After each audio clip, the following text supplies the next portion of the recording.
Fa totoso sandroany sy tao amin'ny kianjana Mahamasina kosa ny famindram-pahefana teo amin'ny generalisan'ny Jean Gabriel Rafanoarana sy ny général Maherson Razafindrazaka. Araka izany ary dia ny général Gabriel Rafanoarana no ibaiko ny régimenta vaovaon'ny miaramila misy 12 eto an-drenivohitra Santonany amin'izany ohatra ny etsy amin'ny RTS sy ny ao am-bany.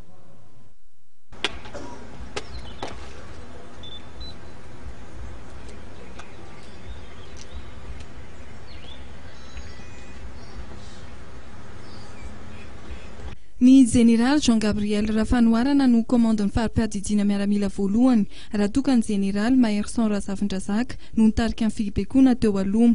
Tao anatin'ny firalahiana no nanatanterahana famindram-pahefana teo amin'ny rotonta teo anatrehan'ny tompon'andraikitra ambony teto anivon'ny tafika ny zandary ary ny olo-manan-kaja maro.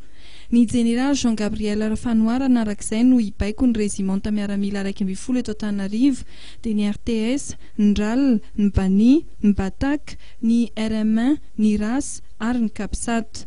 Ireo régimenta ao anatin'ny farim-piadidiana miaramila voalohany izay nandalo fotoan-tsarotra tao anatin'ny krizy satria teo anivon'ity farim-piadidiana miaramila ity avokoa no nitranga ireo fikomiana samihafa ny taona 2004 ny makatsiny.